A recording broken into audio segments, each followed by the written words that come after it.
Okay. Hi there, everybody. I hope everybody's having a good. Oh, the light came on, huh?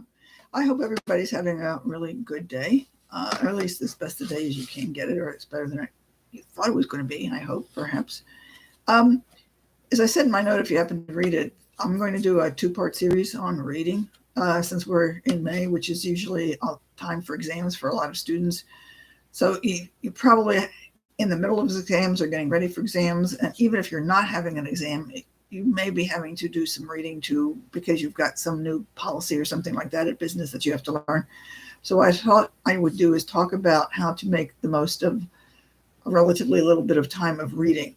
Now, I do want to refer back to what I said. I'll have to take a look at when I did it, but the SQ3R, the skim or scan, I'll probably use both words interchangeably, asking questions and the read, recite, and review. Essentially, what I'm going to be doing is taking three of those components, and I guess you could say condensing that and showing you how you can use that to, again, make the most out of what time you do have to read. So that if you don't have time to read like an 80-page report or some such thing like that, you can still get something out of your time that you spent reading. The first one I want to do is basically take a look at scanning and skimming. Go over the reading and figure out what it is that you're going to be looking at. Highlight the major parts. If the reading has headlines or sections or something like that, make note of them, highlight them or whatever, just to see how the section is going to be set up. You should be able to get some kind of at least a rough outline from those particular headings. If nothing else, you can usually, hopefully, if the book's well written or the article's well written, get a sense of the direction that it's going or the parts that you're having to look at. If you're looking at a typically academic article, for example, there are going to be generally certain elements that you're going to see the methodology, you're going to see the conclusion, you're going to see whatever statistics there are in there. So you have an idea of how the whole article is set up. Hopefully, you will get that from the headings in the book or the other article. If you've got like a new policy that you have to do at work, it's going to set up. Sometimes they give you this kind of information in the introduction, sometimes they don't. So take a look at the introduction and see if it tells you something about how the book is set up or how the article is set up, what's going to come, what's the way it's going to format. So you at least have a rough idea of what to expect, because this can be really important to at least have, if you will, the Reader's Digest guide to, or the reader or the TV guide, so to speak, maybe if you want something shorter, version of what you're going to get into, so you know what's to come. Having done this, then start asking yourself some questions. Now, if you've got to read a new policy report, you probably have some questions that you're supposed to answer anyway, like how's this going to impact our department? What do I need to know? Is this changing anything? You know, there's going to be certain questions you're going to want to ask right up at the outset. Write them down so that you have an idea what you're looking for, and leave space for answers too, by the way. Don't just write them in a list and say, okay, that's it. If you've got an assignment or something that you're supposed to read because you're going to have a test on it or something, this could even be, say, like for your driver's test, by the way, you know, if you have to read something like that. See what are the questions you're going to have to answer. What is it that you're going to need to know? What do you think that you've been going to be tested on? Now, sometimes if you're in a classroom, or maybe even if you're in a big board meeting or some such thing like that, somebody is going to be introducing the material and asking you questions. If you've heard the same question 2 or 3 times, write it down because somebody's likely to ask that again. So get a series of questions. These are going to be the things that because when you start reading and looking at the material, you're going to be looking to find those answers. If you can't find the answers to your own test, because essentially that's what it is that you're doing, is you're creating yourself a test, so that you create the material that you think you're going to need to know, and then you start to read the material to answer those questions, so that you've got that purpose to your reading. So if you've got a sense of where it is that you're supposed to go, if you're in school, what's the syllabus, what's the points of the class that you're taking, what's your supervisor wants you to know, and if point blank, ask the supervisor, what am I supposed to get out of this new policy? What do I need to know? How's it going to impact us, and see what they say. And if he or she doesn't know either, then you need to learn something along that line.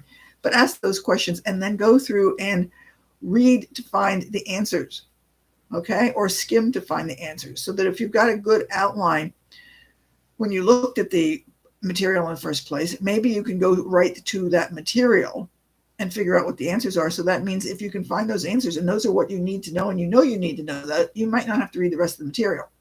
Does this make sense? because if you think about it, let's just say there's 100 pages, just for round numbers here, that you've got to read.